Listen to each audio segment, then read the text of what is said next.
우리가 지난주에 이제 안디옥 교회를 살펴봤는데 이제 최초로 그리스도인이라 불리는 그러한 이제 교회였습니다. 안디옥 교회는 이제 한마디로 말하면은 고난의 산실이었다라고 할 수 있습니다. 그렇죠. 만약에 이제 스데반의 순교가 없었다면, 또 그로 인한 초대교회에 이제 기독교 대박해가 일어나지 않았다면, 예루살렘 그 교회의 부흥 속에 있던, 그 부흥의 도취에서 있던 이 예루살렘 성도들은 결코 흩어지지 않았을 것입니다. 예수님께서 예루살렘과 유대와 사마리아와 땅끝까지 이르러 내 증인이라고 하신 그 부탁을 하고 떠나셨는데, 그것을 전혀 실행하지 못하고 있던 상황에 박해라는 이 상황이 벌어지면서 이제 자연스럽게 복음이 전해지게 되고, 그 복음이 예루살렘에서 아주 멀리 떨어져 있던 이 안디옥이라는 도시에까지 이르게 되어 거기에 교회가 세워지는 참 놀라운 일들이 일어나게 되었습니다. 예루살렘 교회로서는 참 너무나도 안타까운 일이었지만, 이 충성된 종 스데반을 잃은 그 아픔이 있었지만, 그러나 그 아픔을 통해서 도저히 넘을 수 없을 것 같았던 이제 이 사마리아와 유대 땅, 참 가까운 것이었지만은 이게 거의 1000년의 역사를 통해서 솔로몬 이후 남북이 분단될 때, 그때부터 시작된 이 미움과 참 그 앙숙 같은 그런 골이 깊은 이 그 역사를 뛰어넘어서 이제 복음이 사마리아 땅으로까지 전해지게 되고, 또 고넬료 집에도, 이방인 가이사랴에 있던 고넬료 집에도 복음이 들어가게 되고, 그 집안이 다 예수 믿게 되고, 급기야 이제 안디옥이라는 이 도시에 복음이 들어가므로 어떻게 됩니까? 이 안디옥 교회가 하나님의 참 이방 선교의 전초기지와 같은 훌륭한 역할을 1세기에 감당하는 교회로 이제 자리를 잡게 되었던 것입니다. 변장된 축복이라고, 이처럼 하나님의 일하심은 참으로 놀라워서 고난을 당하는 그 순간은, 또 고난을 당하는 그 당사자는 참으로 괴롭고 어렵고 힘들겠지만, 그러나 하나님께서 그런 고난을 사용하셔서 하나님의 계획을 참 신실하게 이루어 가신다는 것이 참으로 감사하고 놀라운 것이죠. 어제 제가 이제 박은조 목사님 시무하셨던 은혜 이제 샘물교회 은퇴 및 위임식 있어서 이제 다녀왔습니다. 우리 이제 그 새로 2대 목사로 위임하는 분이 이제 저 가장 이제 가깝게 지내는 동기 목사님이라서 저희 어제 동기 특성도 있고 이래서 이제 가서 다녀왔었는데, 어제 그 은퇴식을 이렇게 보면서 참 아주 감동적인 은퇴식이었습니다. 은퇴식 중에 이런 은퇴식이 있을까 싶을 정도로. 근데 이제 그 중에 가장 감동적이었던 것이 뭐냐면, 이제 그 한 분이 바이올린을 이제 독주를 하기 위해서 나오셨는데, 목사님께 이제 여쭤봤답니다. 어떤 곡을 듣기를 원하십니까? 이렇게 하니까 이제 목사님께서 그 저 멀리 배는 나의 시온성, 이제 그 곡을 말씀하시는데, 평소에 이 박 목사님이 뭘 어떤 원하는 곡 뭐 18번 이런 거 없답니다. 없는데 이상히 물었는데 이제 그거를 대답하셨는데, 대답하시고 나서 가만히 보니까 그 곡이 이 분당 샘물교회, 또 거기서 이제 나간 은혜 샘물교회지 않습니까? 2007년에 아프간에 이제 선교팀을 보냈는데, 거기서 이제 이 선교팀이 탈레반에게 피랍되는 참 아주 끔찍한 사건이 일어났었죠. 그때 이제 순교하신 배형규 목사님이 가장 좋아하셨던 곡이 바로 이제 저 멀리 배는 시온성, 그 곡이었습니다. 그러다 보니까 이제 그 곡을 하고 싶었는데 또 목사님이 그 곡을 말씀하시니까 참 놀라운 일치가 된 것이죠.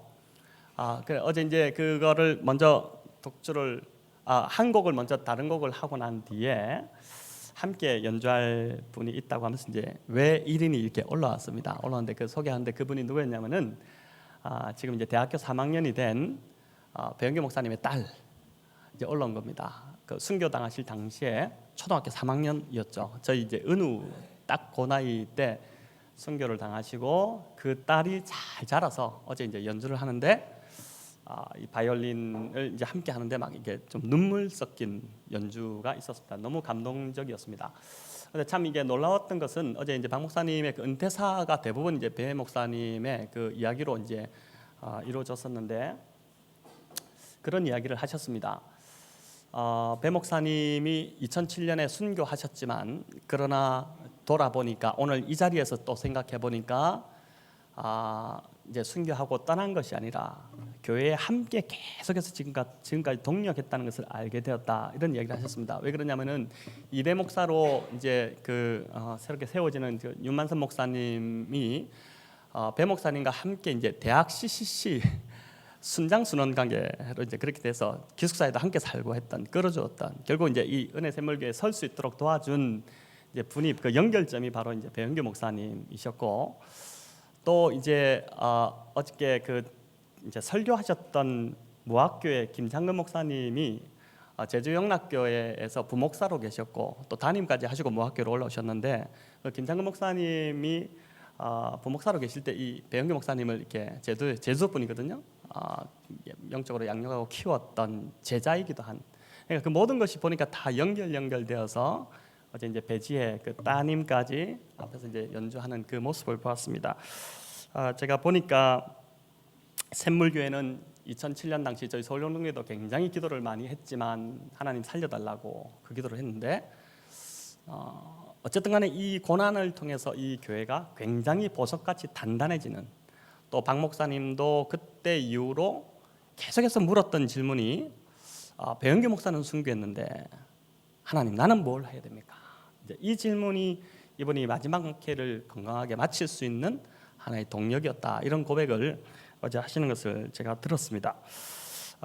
여러분, 중요한 건 참 이런 고난 속에서도 우리의 영적인 눈이 열려야 한다는 것입니다. 고난이 고난으로만 그냥 끝나버리면 하나님 고난을 주신 의미가 없지 않습니까?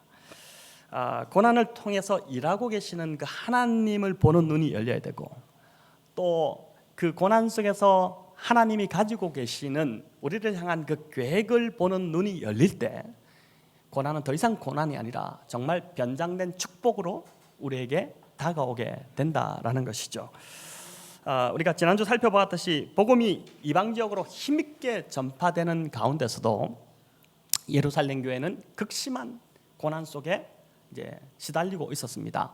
당시 이제 아가보 선지자가 예언했던 대로 흉년이 그 로마 통치하는 그 모든 지역을 다 휩쓸었는데, 특별히 요세푸스 기록에 보면은 예루살렘 지역이 아주 극심했던 것으로 나옵니다. 너무나도 이제 먹는 문제, 이제 먹을 것이 없고 막 이런 상황이 되다 보니까 우리가 지난주에도 살폈듯이 안디옥 교회가 참 어려운 가운데서도 구제헌금을 모아서 예루살렘 교회에 보내는 일들이 일어났지 않습니까? 그런데 그런 참 어려운 상황 가운데 오늘 12장에 들어와 보니까 또 한 번 예루살렘 교회에 더 큰 시련이 덮치게 되는데, 그것은 바로 뭐냐면은 12사도 공동체 중에 한 명인 야고보가 바로 이제 목베이는 순교하는 일들이 일어나게 된 것입니다. 참 정신 차리지 못할 정도로 예루살렘 교회에 지금 고난의 강풍이 휘몰아치고 있는 것이죠. 안디옥 교회의 부조를 받고 이제 조금 숨을 돌릴만 하니까 더 충격적인 고난이 덮친 것입니다. 우리 1절과 2절을 다시 한번 같이 읽도록 하겠습니다.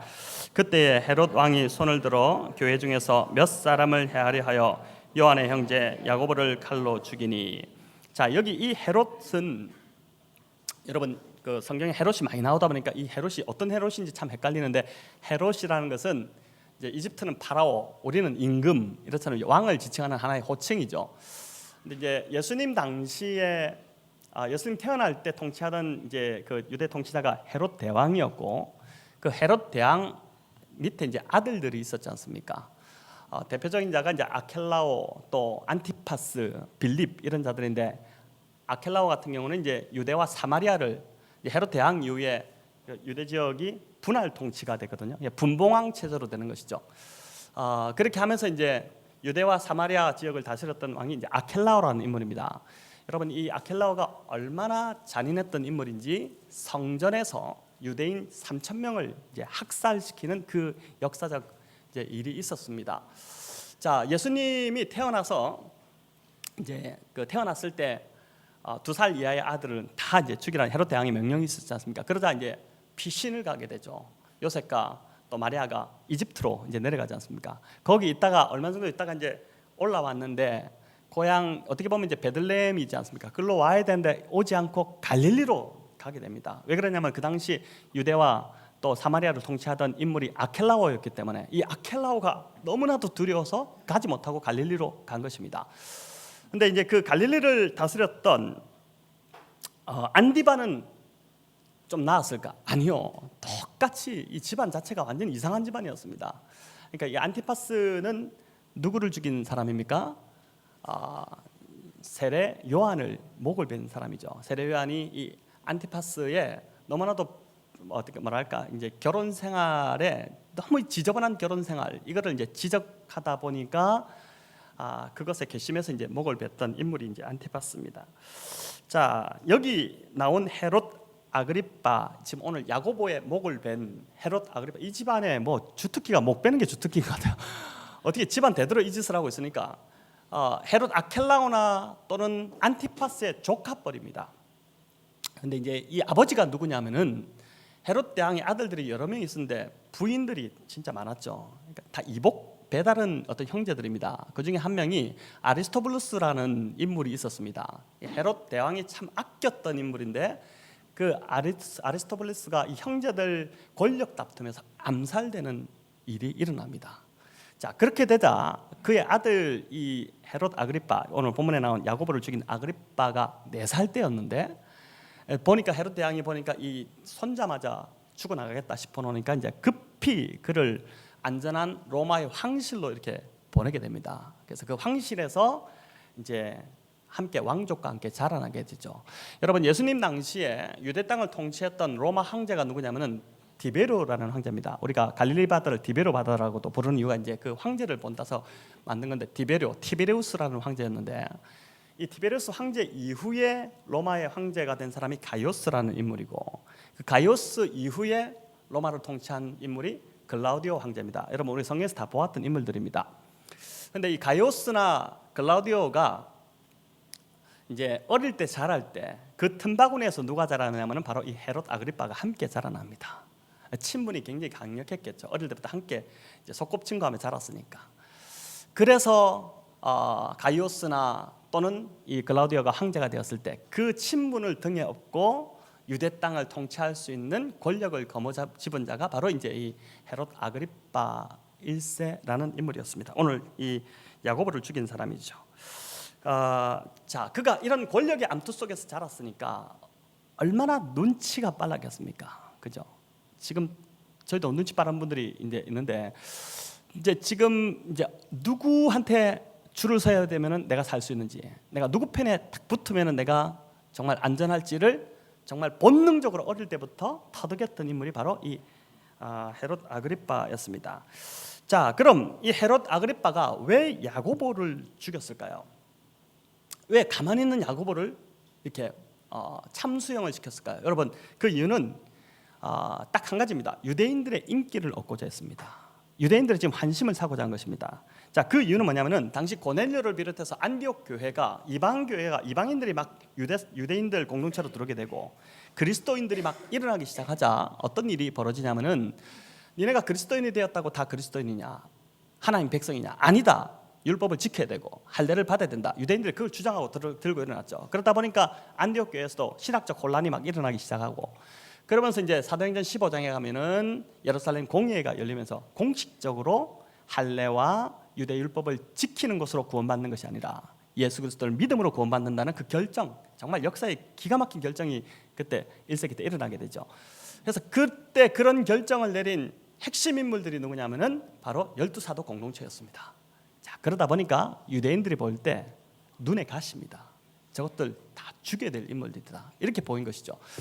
자, 그런 상황이 이제 된 것입니다. 마치 조선 말에 기독교가 이 땅에 들어왔을 때 어땠습니까? 제사를 거부하고 조상신을 섬기는 것은 우상숭배다, 이렇게 하다 보니까 어떻게 됐죠? 유교 전통에 깊이 뿌리 박혀 있던 것들이 이제 우리 이 문화였는데, 아니 이것들이 조상도 못 알아보는 이 완전히 몰상식한 것들, 이 몹쓸 종교, 이래가지고 막 굉장한 핍박이 있었지 않습니까? 마치 그런 분위기가 1세기 이제 기독교 공동체 안에 막 있었던 것이죠. 자, 눈치 백단의 이 헤롯 아그리빠가 이걸 노렸습니다. 탁 요거 하나 잡으면 되겠다 싶어서 딱 보니까 이제 12제자 공동체 중에 한 명이 야고보를 붙잡았습니다. 그래서 딱 한번 했죠. 그러고 나서 유대인들의 눈치를 본 것입니다. 보니까 어떻게 됩니까? 3절에 보겠습니다. 뭐라고 합니까? 같이 있습니다. 유대인들이 이 일을 기뻐하는 것을 보고 베드로도 잡으려 할세 때는 무교절 기간이라. 자, 유대인들이 이것을 기뻐하는 것을 보고 나의 촉이 맞았구나. 내가 맞았네. 자, 그러면 이제 베드로 잡으면 끝나겠다. 거물급 베드로. 이거 똑같이 처형시켜버리면 나는 진짜 대단한 지지도를 받겠다. 이런 이제 머리를 굴린 것입니다. 이게 세상 사람들이 굴리는 머리입니다. 참 얼마나 비참한 모습입니까? 자, 이때가 이제 유월절 무교절 기간이라고 하죠. 보통 유월절 무교절 기간에는 이제 생명을 해하지 않습니다. 유대인들은. 그래서 끝나기를 기다렸습니다. 그날만 손꼽아 기다린 것입니다. 자, 5절은 이렇게 말씀합니다. 우리 5절도 같이 읽어보겠습니다. 이에 베드로는 옥에 갇혔고 교회는 그를 위하여 간절히 하나님께 기도하더라. 자, 이제 이 밤이 지나면 베드로는 이제 야고보와 똑같은 신세가 됩니다. 이제 참수형을 당하게 될 것입니다. 이 정신병자로 가득한 집안에서 자란 아그리빠가 완전히 돌아가지고 지금 자기를 위해서 베드로를 처형시키려고 하는 그러한 밤입니다. 그 밤에 교회가 어떻게 했다고 합니까? 교회는 하나님께 간절히 기도하더라. 여러분, 이게 교회의 모습입니다. 여기 간절히라는 단어는 우리 주님께서 겟세마네에서 십자가를 앞두고 기도하실 때 하셨던 기도 표현입니다. 여러분 한번 여기 이렇게 되죠. 예수께서 힘쓰고 애써 더욱 뭐라고요? 간절히 기도하시니 땀이 땅에 떨어지는 핏방울 같이 되더라. 간절히 기도하시니 예루살렘 교회 성도들이 주님처럼 간절히 기도했다는 것입니다. 그런데 가만히 생각해 보면 이렇게 지금 기도하는 것이 결코 쉽지 않았을 것인데 어떻게 기도했을까라는 생각이 듭니다. 왜 그러냐면은 이 일이 바로 있기 전에 야고보가 죽임을 당했습니다. 여러분, 야고보가 죽임을 당할 때는 예루살렘 교회 성도들이 기도하지 않았을까요? 엄청 기도했겠죠. 특히나 요한이 걸려 있지 않습니까? 우리 중에 누가 이렇게 어떻게 됐다라면 그때 우리 배영경 목사님 그 피납됐을 때도 다 연관이 돼 있었거든요. 다 누구 자식이고 이렇게 돼 있다 보니까 막 교회가 다 모여 막 기도했단 말입니다. 그러니까 얼마나 기도했겠습니까? 그런데 그 결과는 싸늘한 시신이 되어 야고보가 돌아왔으니 교회가 완전히 망연자실한 그러한 상황이 되어버렸습니다. 하나님이 있다면 왜 이런 일이 일어나냐? 하나님 없다 이러면서 믿음에서 떠나는 자들이 아마 예루살렘 교회도 생겨났겠죠. 그런데 놀라운 건 베드로가 잡히자 교회가 다시 간절히 기도했다는 것이 참 놀랐습니다. 기도하면 뭐하냐? 어차피 베드로도 죽을 거 아니냐? 기도해봤자 무슨 소용이냐? 이렇게 하지 않고 기도했다는 것이죠. 여러분, 우리의 기도가 내가 원하는 것만을 얻어내기 위한 기도라면은 우리는 그 결과에 절망할 수밖에 없습니다. 다시는 기도하려고 하지 않을 것입니다. 그러나 내가 원하는 것보다 하나님의 뜻이 더 완전하다는 것을 믿는다면은, 그분의 주권을 온전히 믿고 신뢰한다면 우리는 어떤 상황 속에서도 기도를 쉬지 않고 계속해서 간절히 하나님 앞에 부르짖을 수 있습니다. 기도를 들으시는 하나님에 대한 온전한 신뢰가 있을 때, 하나님이 나를 위해 최선을 다하고 계신다는 그 믿음이 있을 때, 우리는 내가 원하는 결과와 상관없이 그분을 의지하며 계속해서 그분을 붙들며 기도하며 나아갈 수 있다는 것이죠. 초대 예루살렘 교회의 기도가 바로 이런 기도였습니다. 내가 원하는 것과 정반대의 결과가 오더라도, 살려달라고 기도했는데 죽어 나오는 그 결과가 있더라도 그 결과가 궁극적으로는 이 공동체에 더 유익하다는, 또 나 자신에게 또 순교한 그 야고보에게 더 유익하다는 그러한 하나님을 신뢰하는 믿음이 있었기 때문에 이 기도를 계속 드릴 수 있었던 것이죠.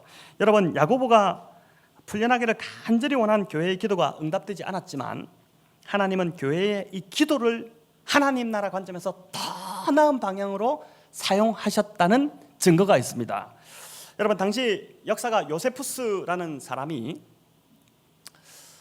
이 야고보 순교의 장면을 이게 사도행전을 기록한 누가보다 더 상세하게 기록한 요세푸스의 기록이 있습니다. 근데 거기 보면 어떤 일이 있냐면은, 야고보가 순교할 당시에 야고보가 자신의 신앙을 간증합니다. 그 믿음을 간증합니다. 복음을 전할 기회를 그 자리에서 갖습니다.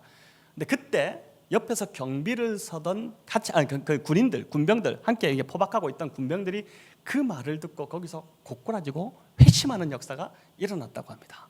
그래서 그들이 어떻게 되냐면은 이 사람은 우리 도저히 죽일 수 없다. 우린 예수 믿기로 하나님이 나의 구주시다. 이 고백이 있자 어떻게 되냐면은 경비병들까지 함께 다 이제 죽어나가는 그 일들이 1세기 때 있었다는 것이죠.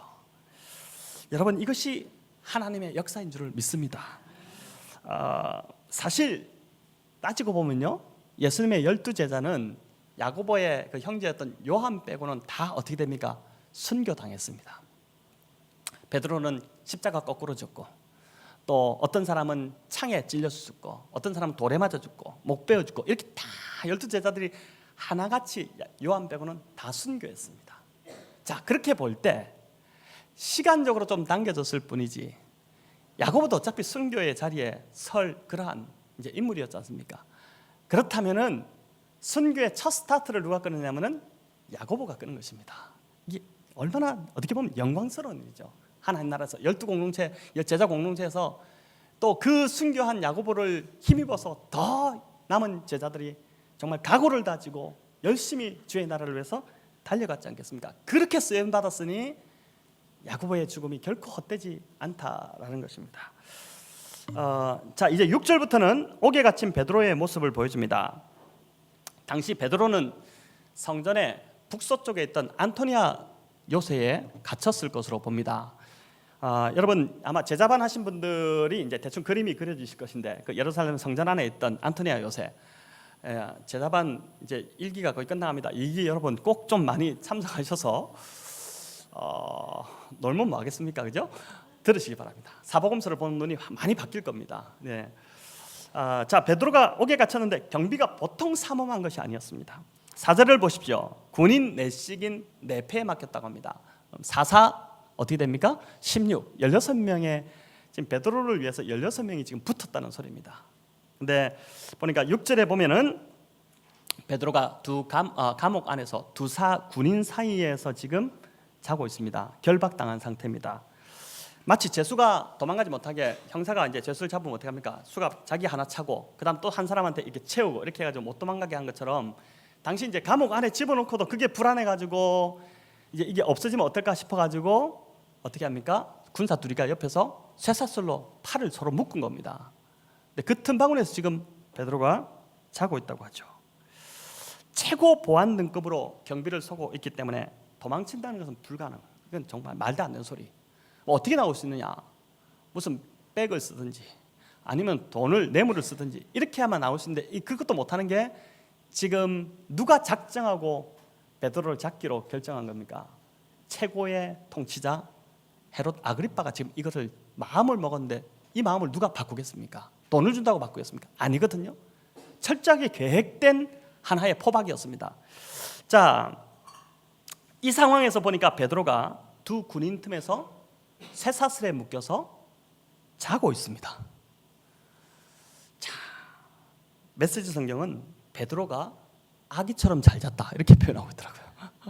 아니 이게 지금 어떻게 아기처럼 잘 잘 수 있을까? 어떻게 이렇게 깊이 잠들 수 있을까? 뭐라고 합니까? 천사가 와가지고 옆구리를 쳐가지고 깨울 정도로, 옆구리를 이렇게 퍽 쳐야지 이라고 하고 일어날 정도로 깊이 지금 잠들어 있었다는 것이죠. 사형수들에게는 이 사형당할 열정된 자들에게는 절대 사형 날짜를 알려주지 않는다고 하죠. 왜 그렇습니까? 그걸 알려주는 순간 그날부터 극도의 불안함이 몰려와서 사람이 제정신이 생활을 제대로 할 수 없다고 하지 않습니까? 자, 베드로는 지금 이 밤이 지나면은 이제 야고보처럼 된다는 것을 너무나도 잘 알았는데도 불구하고 이 지금 두 군병 사이에서, 그것도 쇠사슬에 묶여서 굉장히 불편할 텐데도 너무 잘 잡니다. 예배 시간에도 잘 주무시는 분들이 있습니다. 주님이 은혜를 주시는 거죠. 근데 여러분 지금 베드로는 살려달라고 소리 지르거나 그 밤에 막 꽝꽝 치면서 살려주십시오 이렇게 하지도 않고, 또 정신적으로 패닉이 된 것도 아닙니다. 그냥 잘 잤어요. 우리는 조금만 걱정거리가 생겨도 잠을 잘 못 잡니다. 잠자리가 바뀌거나 불편해도 잘 자지 못하고, 남편이 코를 심하게 골아도 못 자고, 아내가 이를 갈아도 못 자고, 뭐 이렇게 잘 못 잡니다. 근데 또 뭐 짐스러운 아주 부담스러운 일이 앞에 놓여 있어도 우리는 잘 자지 못하고, 그리고 관계에 문제가 생겨도 또 누군가로부터 들은 소리 때문에 신경이 써서 잠을 잘 이루지 못하고 그럽니다. 베드로가 왜 이렇게 잘 잔 것일까요? 여러분, 동물 중에 양이 인간과 가장 비슷하게 예민하다고 합니다. 우리 중에 예민하신 분들도 있는데 베두인족 출신으로 목사가 된 필립 켈러라는 분이 양가 목자라는 책을 쓰셨는데 그 책에 보면 참 재밌는 내용들이 많습니다. 근데 양이 이제 어떻냐면은 우리 밖에 맹수가 이렇게 울면은 자다가 팍 깬답니다. 예민한 거예요. 그리고 너무 이렇게 붙어 있어도 불편해서 못 잔답니다. 침대를 이제 싱글로 2개 쓰시는 부부들이 있지 않습니까? 따로 자자, 이불 좀 이렇게 가져가지 말고 밤에 이러면서 이제 이렇게 그렇게 그 불편해서 못 자는 양이 비슷하다는 거죠. 또 날벌레들이 윙윙윙 이렇게 하고 있으면은 또 잠을 못 자고 이런 것이 이제 양입니다. 되게 까다롭고 예민하죠, 이 양이라는 동물이. 근데 우리 자신을 보는 것 같지 않습니까? 우리가 이제 그렇지 않습니까? 양들이 이렇게 예민하기 때문에 목자는 이 필립 켈러 목사님의 이제 견해에 의하면은 특별히 밤에 이제 보고 양이 좀 예민한 양이 있으면 가가지고 잠을 못 자면은 기름을 이렇게 머리에 발라준답니다. 아로마 기름 같은 효과, 아로마 효과를 주는 것이죠. 우리 그 시편 23편 5절에 보면 기름을 내 머리에 부으셨으니 바르셨으니 이런 표현이 나옵니다. 그게 이제 주님이 이 양과 목자의 관계를 통해서 이제 표현하신 것인데 붙어 있는 양들은 서로 이렇게 띄워주기도 하고 또 벌레를 쫓아주고 피리를 항상 가지고 다니면서 피리를 불어서 이제 잠을 잘 잘 수 있도록 목자가 이렇게 도와준다는 것이죠. 자, 그 밤에 베드로가 이 아기처럼 잘 잘 수 있었던 것은 바로 이렇게 주님께서 목자 되신다는 확신이 있었기 때문에, 목자 되신 주님을 의지했기 때문에 그가 잠을 푹 잤다고 저는 그렇게 봅니다. 후에 베드로는 이 베드로전서 5장 7절을 통해서 이런 고백을 하죠. 우리 같이 한번 읽어볼까요? 너희 염려를 다 주께 맡기라. 이는 그가 너희를 돌보십니다. 자, 이 돌본다는 것도 목자가 양을 돌볼 때 쓰는 표현입니다. 맡겨라. 그럼 돌볼 것이다. 이게 베드로의 경험을 통해서 나온 고백이죠. 이게 참 깊이 다가오지 않습니까? 우리 문제는 맡기지 못한다는 데 있습니다. 맡긴다고 말은 많이 하고 기도할 때도 주님 맡깁니다. 막 딱 기도하고 일어나면서 아이고 그 문제 어떡하지? 이렇게 이제 입으로 뱉어내죠. 그러니까 이제 맡겨지지가 않는 겁니다. 주님께서 반드시 돌보실 거라는 그 믿음이 있으면은 우리 마음에 평안이 찾아옵니다. 근데 그게 없으면은 불안하고 내가 해야 되고 내가 하려고 하니까 힘들고 이렇게 되는 것이죠. 베드로는 심지어 죽음의 문제까지 다 맡겼습니다. 죽음이 주의 뜻이라면 그 또한 나에게 최선이기 때문에 나에게 가장 유익할 거라 그렇게 믿은 것이죠. 여러분, 나의 생각보다 더 크신 그분의 계획, 주대심을 온전히 신뢰할 때에 우리는 비로소 그분께 맡기고 쉴 수 있게 되는 것입니다. 자, 빌립보서 4장 6절 우리가 잘 아는 말씀인데 같이 한번 읽어보겠습니다. 아무것도 염려하지 말고 다만 모든 일에 기도와 간구로 너희 구할 것을 감사함으로 하나님께 아뢰라. 자, 우리가 너무나도 좋아하는 말씀이지만 사실 잘 실천하지 못하는 말씀이기도 합니다. 아무것도 염려하지 말고 다만 모든 일에, 모든 일이란 건 크든 작든 사소한 일이든 어떤 일이든 다 맡기라고 하죠. 기도로 맡기라고 합니다. 우리의 삶에서 염려가 떠나지 않는 이유는 어쩌면 우리가 이렇게 기도로 맡기지 않기 때문에, 기도하면은 그나마 마음이 참 평안이 있는데 맡기지 않기 때문에 이럴 수가 있는 것입니다. 자, 이렇게 우리가 알면 하나님이 어떻게 해주신다고 약속하냐면은 7절 우리 또 같이 읽습니다. 그리하면 모든 지각에 뛰어난 하나님의 평강이 그리스도 예수 안에서 너희 마음과 생각을 지키시리라. 아멘. 하나님이 주시는 평강이 우리의 마음과 생각을 지키신다는 것입니다. 여러분, 매일 시작하면서 불안, 염려 얼마나 많이 우리를 찾아옵니까? 지금 이 시간에도 불안한 마음으로 안고 지금 이 자리에 계신 분들이 있을 거예요. 집에 지금 또 뭐 무슨 일이 있지 않는가, 뭐 이런 쓸데없는 절대 일어나지 않는 일들 갖고 또 그렇게 하실 수 있는데, 그런 염려가 들어오지 못하도록 평강이 방패가 되어서, 하나님 주신 그 평강이 방패가 되어서 들어오지 못하도록 한다는 것이죠.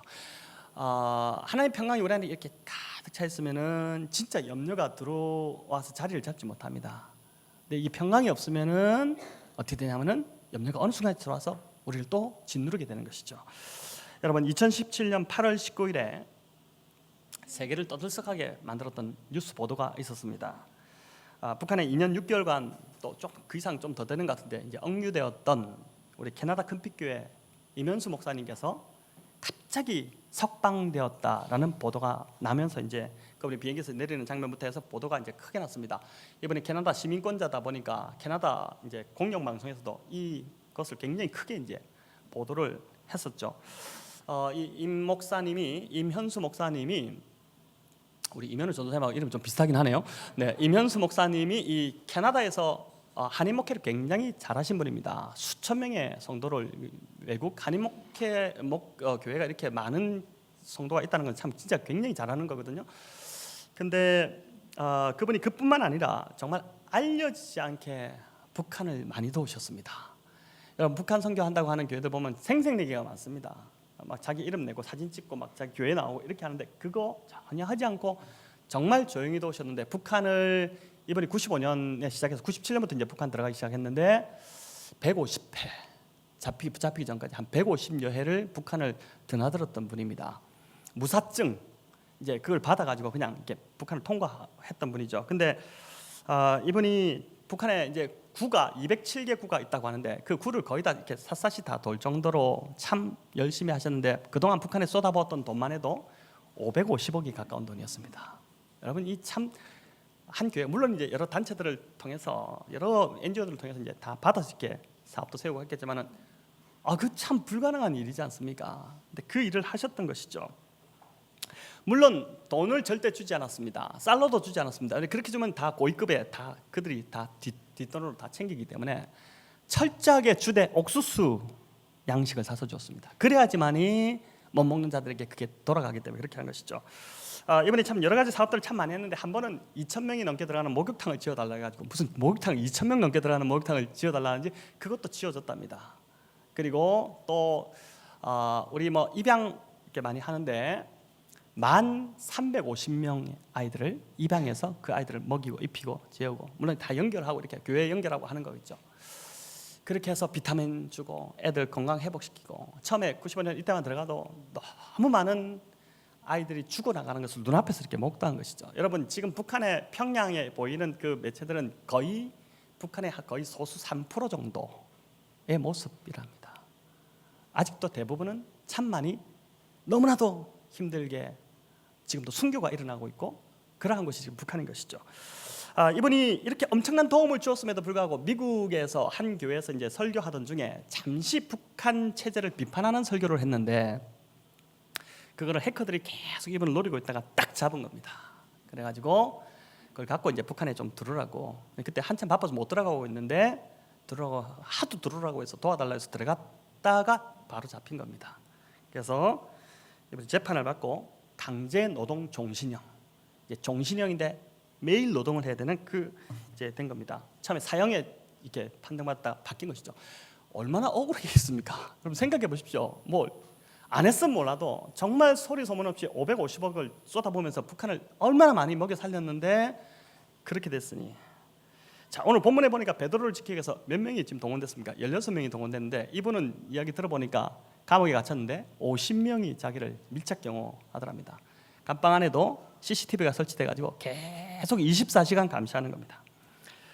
50명 중에 40명이 총을 차고 돌아다니면서 이제 위협하는 것이죠. 계속 그 감방 안에서 돌아다닐 때 무조건 고개 숙이고 고개 들면 뒤통수 때리고 이제 이 나이 드신 목사님인데 뒤통수를 계속 때리니까 얼마나 이게 좀 황당하겠어요. 근데 이제 죄인이 왜 고개를 쳐드냐? 넌 죄인이다. 고개 숙여라. 이렇게 이제 한 것이죠. 강제 노동을 매일 그 2년 한 6개월, 7개월 이렇게 있으면서 하루도 빠지지 않고 매일 강제 노역을 했는데 매일 8시간씩 이분이 이렇게 하다 보니까 2달 만에 23kg가 훅 몸무게가 빠지고 그리고 손톱은 다 피투성이 돼가지고 제일 힘든 게 뭐냐면은 얼어붙은 석탄 깨는 게 제일 힘들었대요. 그걸 계속 깨는 일을 이제 한 겁니다. 자 이런 상황 가운데서도 웃지 못할 또 일들도 막 일어나게 했는데 이분을 조사하기 위해서 조사관들이 이제 투입된 겁니다. 지금 이제 해커들이 잡은 게 뭐였냐면은 북한 체제 비판하는 북한에서는 그것이 존엄을 모독했다. 그래가지고 그 사형제입니다 무조건. 근데 그거를 이제 꼬투리 잡으려고 이제 자료를 막 수집했죠. 근데 자료라고 해봤자 뭐겠습니까? 이분이 설교한 게 전부죠. 설교문과 설교 비디오 이거를 다 수집해가지고 이제 이렇게 이제 한 겁니다. 일일이 다 꼼꼼히 살핀 것이죠. 근데 어떤 설교는 보니까 비디오가 3시간이 넘는 설교가 있었답니다. 3시간 넘게 막 설교하니까 이걸 듣다가 그 조사관이 야 설교를 왜 이렇게 길게 해? 이러면서 이제 막 뭐라 하더랍니다. 설교는 짧게 하는 게 맞습니다. 그렇죠? 막 길게 이렇게 했다고. 그러니까 이제 근데 참 놀라운 것은 하나님이 일하신 게 참 놀라운 게 이 조사관들이 한 게 뭐냐면은 집중적으로 붙어가지고 24시간 동안 밥 먹고 하는 게 뭐냐면은 계속 설교문 보고 설교 듣고 설교문 보고 설교 듣고 이러면서 이들 안에 변화되는, 그러니까 스스로 성경 공부를 한 거잖아요.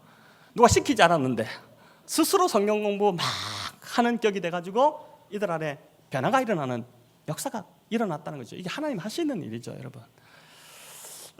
이 목사님이 나중에 풀려나 보니 수도원도 그렇게 좋은 수도원이 없었다는 것입니다.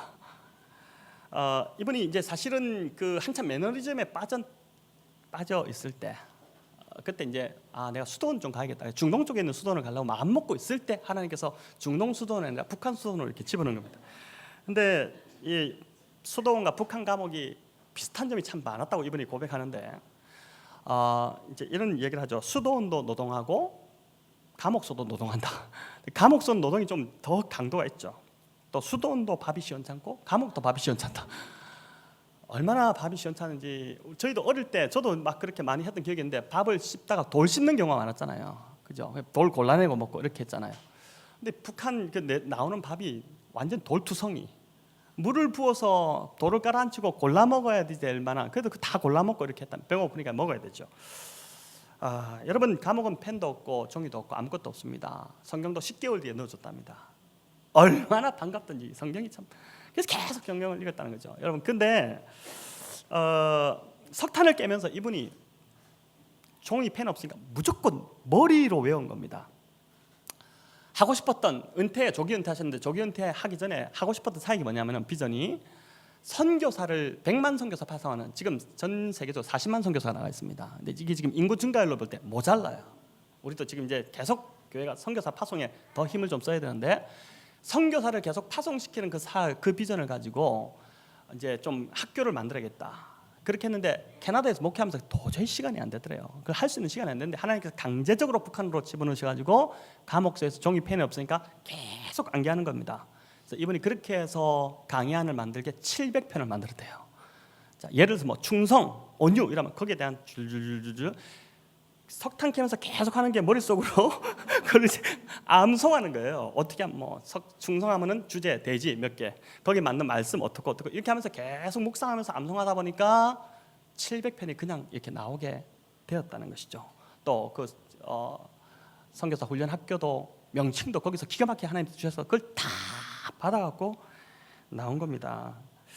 여러분, 캐나다에서 목회했다면은 도저히 할 수 없는 일을 하나님께서 수용소에 집어넣어가지고 그 일을 시키신 것이죠.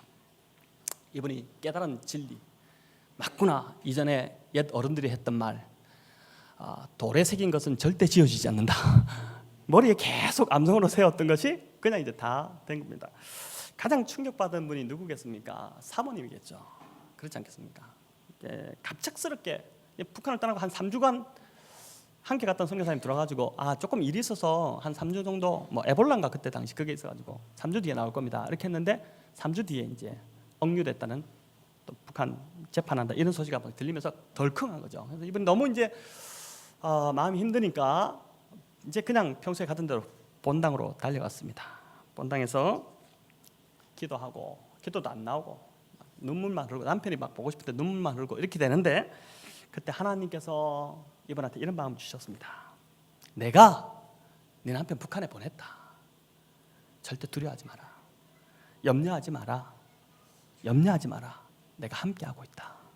그 마음을 그 자리에서 이렇게 부어주셨대요.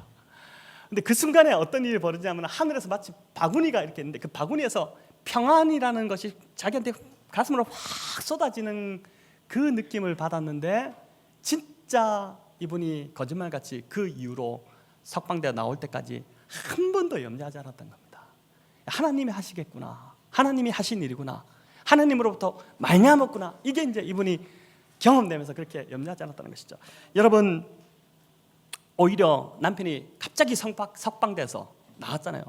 보도가 나오고 막 연락이 오는데, 그때가 어느 상황이냐면은 이 사모님께서 단기 선교 가려고 준비하고 있는데, 단기 선교 가야 되는데 남편이 나오면 안 되는데 나 지금 단기 선교 가야 되는데 막 이런 상황이 될 정도로 하나님 평안을 주신 것입니다. 제가 빌립보서 4장 말씀드렸듯이 하나님의 평강이 너희 마음과 생각을 주관하게 합니다. 지킨다는 것. 그 말씀이 그대로 이 사모님에게 이루어진 것이죠. 여러분, 이 정도 되면 막 공황장애도 걸리고 여러 가지 일들이 일어납니다. 근데 참 그렇게 하지 않고 평안을 누렸다는 것이 하나님이 하신 일이죠. 이 사모님 목사님을 위해 기도해달라고 캐나다 큰빛교회, 한국에 나와 있습니다. 캐나다 큰빛교회에 보낸 기도문이 또 SNS를 타고 유명해졌는데 제가 한번 읽어드리겠습니다. 목사님은 참 복 많은 사람이라고 생각합니다. 너무 많은 사람들이 함께 기도하고 있다는 것에 감사합니다. 전 세계가 기도했죠 이때. 목사님을 위해 이렇게 기도해 주십시오. 어둠의 땅이지만 빛의 역할을 하도록, 하나님만 바라보고 감사하는 시간 갖도록, 아버지의 마음 더 많이 주시도록, 그 땅에 영혼을 품고 목숨 걸고 눈물로 기도하는 목사 되도록, 변장된 축복 잘 감당하도록, 끝까지 하나님 영광만 드러내도록, 외롭지 않고 끝까지 잘 감당하도록 기도해 주십시오. 여러분, 이 기도문에 남편을 살려달라거나 무사 귀환을 구하는 기도가 없습니다. 전 참 놀랐어요. 이 기도문보다 오로지 남편 사명 잘 감당하게 해달라, 이 기도밖에 없는 것이죠. 오직 남편을 통해서 하나님 뜻이 이루어지도록, 하나님 북한에 지금 너무나도 복음을 위한 하나의 미랄이 필요하다고 보셨는데 그거 우리 남편 되게 해주신 거 감사합니다. 이게 지금 나올 수 있는 기도겠습니까? 근데 그 기도를 하셨다는 것이죠. 자, 그래서 이제 이 인터뷰 한 분이 물었습니다. 아니 이 기도를 사모님이 직접 쓰셨습니까? 아니요, 제가 쓴 것 아닙니다. 이렇게 하더래요. 그래서 그럼 누가 쓰셨냐고 그랬더니 성령님께서 제 안에 주신 거 제가 그냥 받아 적은 겁니다. 하나님께서 이 기도문을 주셨다는 것이죠. 자, 이 기도문을 읽으면 참 우리의 기도가 부끄럽고 제 기도가 부끄럽다 이런 생각을 하게 됐습니다. 자, 이제 말씀을 맺으려고 합니다. 성도 여러분, 초대 예루살렘 교회도 그렇고 이 우리 동시대에 살고 있는 캐나다 큰빛교회도 그렇고 어떻습니까? 이들이 어려움이 더 심해질수록, 더 환란이 극심해질수록 기도를 포기하지 않았다는 것입니다.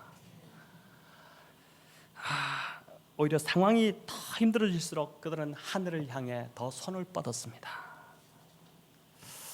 여러분, 우리 교회도 지금보다 더 하늘을 향해 손을 뻗는 교회가 되기를 소망합니다. 이렇게 교회가 간절히 기도할 때에 초대교회에 이루셨던 베드로를 구치시키셨던 그 역사가 또 저희 교회도 동일하게 일어날 줄을 믿는 것입니다. 또 기도의 자리에서 하나님께서 반드시 말로 다 할 수 없는 평안을 저희 모두에게 부어주시기를 정말 소망합니다. 여러분, 오늘 정말 이 소망, 이 평안이 필요한 분들이 이 자리에 있습니다. 우리 모두가 사실 다 그렇죠. 네.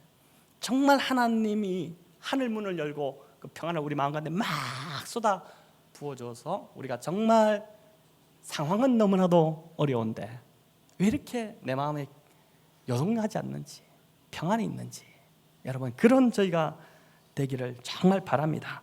또 간절히 기도하는 것은 하나님께서 기도할 때 우리의 기도를 좀 바꿔주시기를 그렇게 기도하시면 좋겠습니다.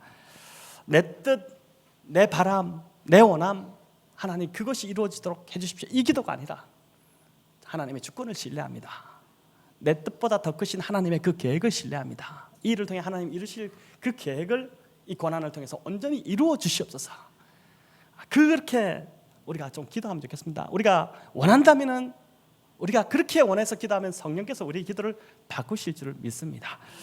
교회가 기도할 일이 점점 더 많아지고 있습니다. 그렇습니다. 보니까 그렇네요. 하나님께서 기도하라는 사인을 교회에 주시는 것 같습니다. 이제 2년을 넘어서 3년을 넘어가는데, 이제 3년으로 가는데 여러분 일을 많이 한다고 되는 게 아닙니다. 세운 일꾼들 왜 세웠겠습니까? 기도하라고 세우셨습니다. 왜냐하면 하나님의 일은요, 인간이 일을 해서 되는 게 아니거든요. 제가 경험해보니까 그렇습니다. 우리는 기도할 뿐이고 일은 하나님이 하십니다.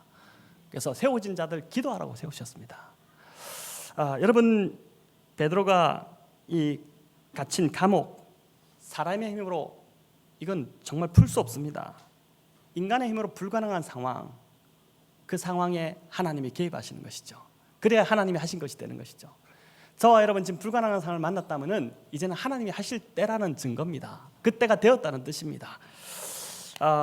여러분, 저와 여러분에게도 사람의 힘으로 도저히 빠져나올 수 없는 이 정말 묶여있는 쇠사슬이 풀려났다고 하지 않습니까? 이게 자연스럽게 풀려나고, 문도 자동문처럼, 그 당시 1세기에 무슨 자동문이 있었겠습니까? 가니까 그냥 스르륵 열리고 이런 일이 일어난 것이죠. 근데 그게 어떻게 그렇게 됐겠습니까? 우리도 이런 참 우리를 결박하고 있고 우리를 정말 묶고 있고 가두고 있는 문제들이 있습니다. 그것이 남편의 문제일 수도 있고, 또 여러분 여러 가지 참 경제적인 문제일 수도 있고, 또 자녀의 문제일 수도 있고, 또 남모르는 질병에 시달리는 문제일 수도 있고, 또 남에게 말할 수 없는 관계의 문제들일 수도 있습니다. 또 어떤 사람들은 참 사람을 자꾸 미워하는 감정, 주체할 수 없는 이 감정 때문에 감옥에 갇힌 자도 있을 것이고, 또 반복되는 죄의 습관들 때문에 그 습관의 감옥에서 빠져나오지 못하는 분들도 있을 것입니다. 그 결박에 묶여있는 자들이 있을 것입니다. 여러분, 이게 어떻게 풀어질까요? 교회가 간절히 하나님 앞에 기도할 때 바로 그 자리에서 결박이 풀어지는 역사가 있을 줄을 믿는 것입니다. 사람의 힘으로 되지 않는 것, 간절히 기도하는 자리에서 하나님의 역사가 일어날 줄을 믿습니다. 사랑하는 성도 여러분, 그래서 이제는 우리가 기도의 자리로 나올 때입니다. 부르짖을 때입니다. 함께 교회가 간절히 부르짖을 때에 1세기 초대교회 안에 일어났던 역사가 동일하게 오늘 이 백원영동교회 안에서 일어나기를 주님의 이름으로 축원합니다.